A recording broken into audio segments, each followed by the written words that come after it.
Vous êtes sur RTL. 7h30. RTL Matin, Yves Calvi. 7h30, toute info avec Amandine Bégaud pour tout entendre de l'actualité de ce mardi 23 juin. Bonjour Amandine. Bonjour Yves, bonjour à tous et avis à tous ceux qui sont actuellement en télétravail. C'est sans doute bientôt terminé. Oui, le gouvernement s'apprête à alléger le protocole sanitaire en entreprise. Bonjour Anaïs Bouissou. Bonjour. Il va donc falloir revenir au bureau. Et oui, le télétravail n'est plus la norme dans le nouveau protocole. Alors l'entreprise pourra toujours, si besoin, organiser des roulements, étaler les horaires d'arrivée et de départ en dialoguant avec les salariés. Mais dans le nouveau document que nous avons pu consulter, seules les personnes à risque ou vivant avec une personne à risque doivent continuer à travailler de chez elles dans la mesure du possible. Et concrètement, comment ça va se passer ? Alors en entreprise, on reste sur des principes devenus basiques. Respecter 1 mètre de distance, pas trop de monde dans une même pièce, même si le nouveau protocole n'entre plus dans tous les détails très techniques avec des calculs savants de l'ancien protocole. Et quand garder ces distances n'est pas possible, on porte un masque. Bien sûr, toujours lavage des mains, gestes barrières obligatoires, pas de bise le matin. Les salariés doivent faire attention à leur température. L'entreprise de son côté doit désinfecter et aérer du mieux possible. Et en cas de symptômes Covid, réaction immédiate. On prévient le médecin, on vérifie les cas contacts et on isole les gens au maximum. On reste donc prudent. Merci beaucoup Anaïs Bouissou du service économie de RTL. Un nouveau protocole qui ne sera sans doute pas tout de suite mis en place en Guyane. Là-bas, l'épidémie semble repartir de plus belle. Le nombre de cas de coronavirus y a été multiplié par 4 en 2 semaines, par 2 sur les 7 derniers jours. La ministre des Outre-mer est attendue sur place et elle pourrait annoncer un reconfinement. Et reconfinement d'ores et déjà décrété chez nos voisins portugais. Oui, alors pour l'instant, seule la région de Lisbonne est concernée. Décision prise après l'apparition de plusieurs foyers de contagion.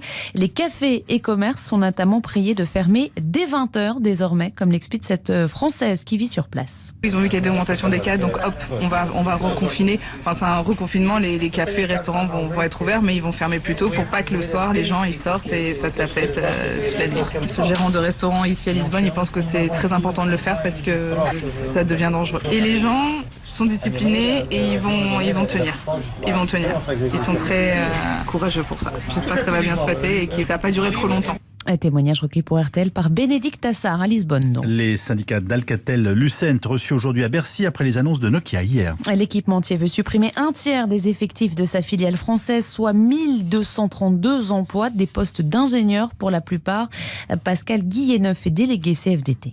Ces postes concernent pour la plupart les développements de la 5G, vous savez, cette nouvelle norme de télécom. On nous dit qu'il faut qu'on y arrive. Les salariés travaillent d'arrache-pied beaucoup plus que les heures normales. Et donc là, surprise du déconfinement. Vous avez été confinés, puis après déconfinés, puis maintenant vous êtes virés. Alors non, qu'est-ce qu'ils veulent ? Ils veulent qu'on meure tous ? Non, c'est inacceptable. Pascal Guilleneuf, délégué CFDT chez Alcatel-Lucent, il était au micro RTL de Christophe Ponzio.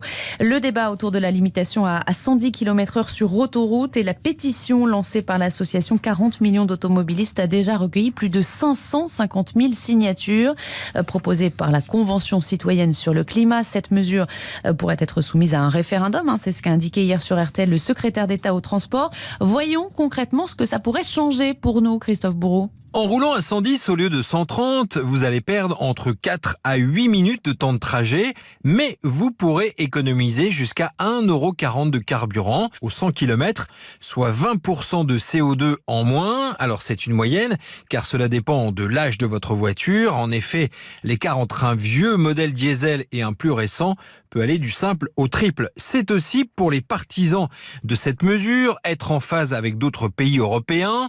C'est limité à 120 en Espagne, 110 en Suède et depuis le mois de mars, pas plus de 100 km/h en journée sur les autoroutes aux Pays-Bas. Pour les opposants, en revanche, cette mesure est purement symbolique. En France, le réseau autoroutier ne s'étend que sur 10 000 km pour plus d'1 million de kilomètres de route. Il y a aussi, disent-ils, un risque, car si le nombre d'accidents va bien diminuer, cela va aussi inciter bon nombre d'automobilistes à aller sur les nationales et départementales. Or, l'autoroute est aujourd'hui 4 fois plus sûr. Christophe Bourreau, le spécialiste auto de RTL. Et je vous rappelle notre débat, le 8h20, faut-il imposer la limitation à 110 km/h? Nous serons avec Pierre Chasseret, justement, délégué général de 40 millions d'automobilistes, et le député La République En Marche de la Sarthe, Damien Pichereau, qui préside le groupe d'études des véhicules terrestres à l'Assemblée nationale. Dans l'actualité également ce matin, ces révélations dans l'affaire Cédric Chouviat, ce livreur décédé après une interpellation en janvier dernier, c'était à Paris. Les enregistrements de son téléphone montrent qu'il a, et à plusieurs reprises, indiqué qu'il avait du mal à respirer. J'étouffe. Voilà ce qu'il a répété 7 fois en moins de 20 secondes, et ce, alors que les agents tentaient de le menotter en le plaquant au sol.